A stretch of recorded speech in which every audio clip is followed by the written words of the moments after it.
नमस्कार, आप देख रहे हैं न्यूज 18 बिहार झारखंड में हूं आपके साथ रुचिका राज। आज बात दिल्ली विधानसभा चुनाव के नतीजे के बारे में करेंगे और ये जानेंगे कि आने वाले वक्त में दिल्ली का सीएम कौन होगा। जी हां, दिल्ली की वोटिंग भले ही खत्म हो गई है, लेकिन चर्चा अब चुनावी नतीजों की हो रही है। दिल्ली में नतीजा 8 तारीख को आने वाला है और बीजेपी पिछले 28 सालों से दिल्ली की सत्ता से बाहर है।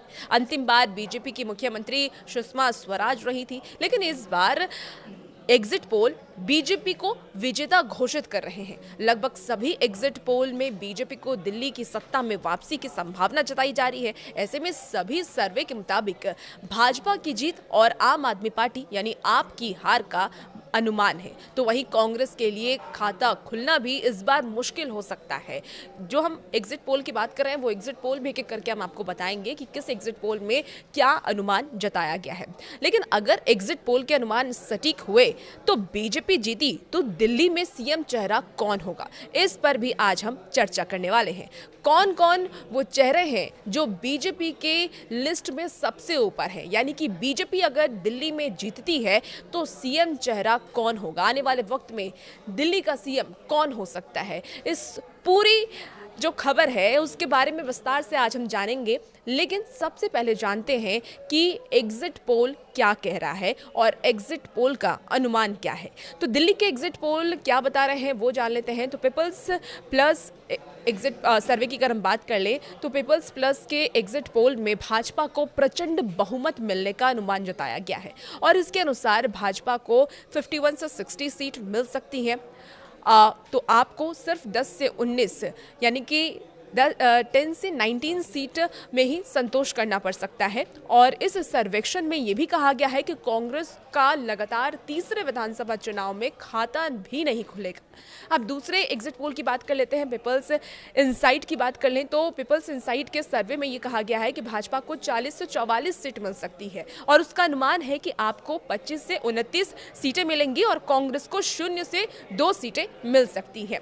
इसके साथ ही पोल डायरी के सर्वे के अनुसार भाजपा को 42 से 50 सीटें मिल सकती हैं, आपको 18 से 25 सीट मिल सकती है और इसके साथ ही कांग्रेस यहां भी खाता खोलती नजर नहीं आ रही है। 0 से 2 सीटें मिलने का अनुमान इसमें भी जताया गया है। इसके साथ ही दिल्ली के सभी 70 विधानसभा सीट के लिए बुधवार को मतदान हुआ और मतगणना यानी कि काउंटिंग 8 फरवरी को होनी है। ऐसे में सबकी नजर 8 फरवरी पर टिकी हुई है कि आने वाले 8 फरवरी को दिल्ली का क्या मुकाबला किसकी तरफ रहता है, क्या रिजल्ट सामने आता है, ये तो वक्त ही बताएगा। लेकिन अगर हम एग्जिट पोल की बात करें तो एग्जिट पोल के अनुसार बीजेपी जीतती हुई नजर आ रही है। लेकिन अगर बीजेपी यहाँ पर जीतती है तो 28 साल के बाद बीजेपी की तरफ से कौन सीएम हो सकता है, इसके बारे में भी चर्चा कर लेते हैं। कौन कौन वो नेता है जो बीजेपी की प्रायोरिटी लिस्ट पर है, सबसे ऊपर है।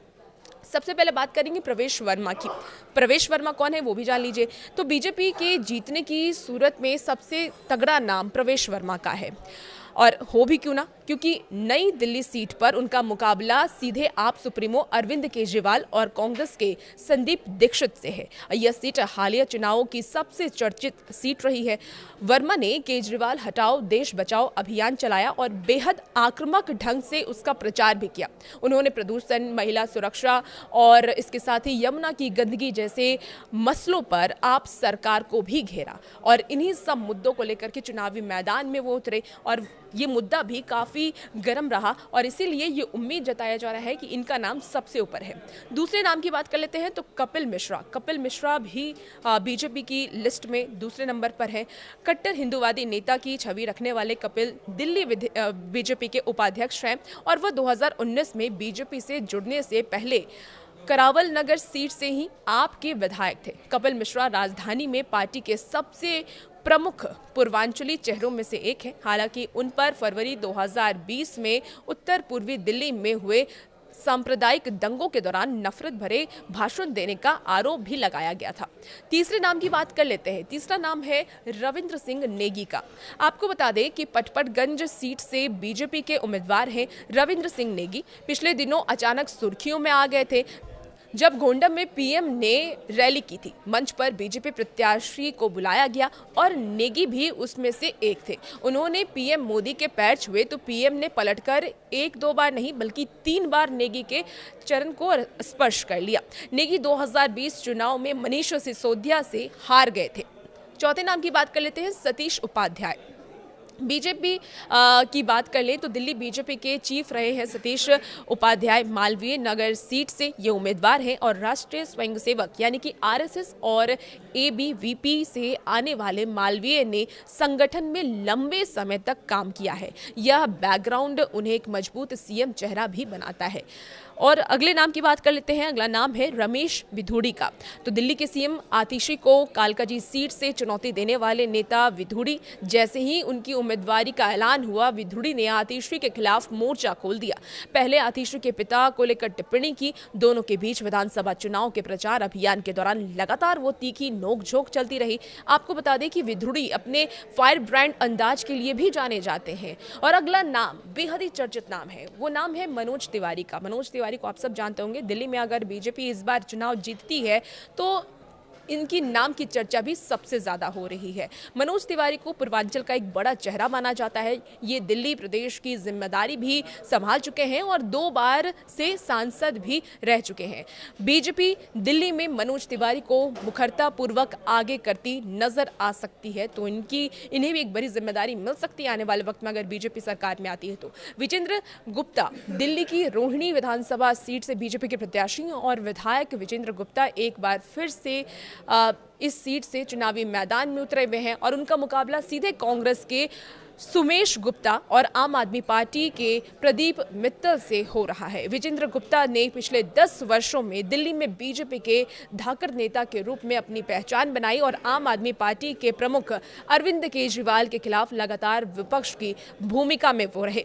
आपको बता दें कि गुप्ता की पकड़ पार्टी के कैडर और संगठन में भी मजबूत मानी जाती है। बीजेपी अगर यहाँ से जीतती है तो विजेंद्र गुप्ता पर दांव लगा सकती है। और आखिरी नाम है वीरेंद्र सचदेवा का।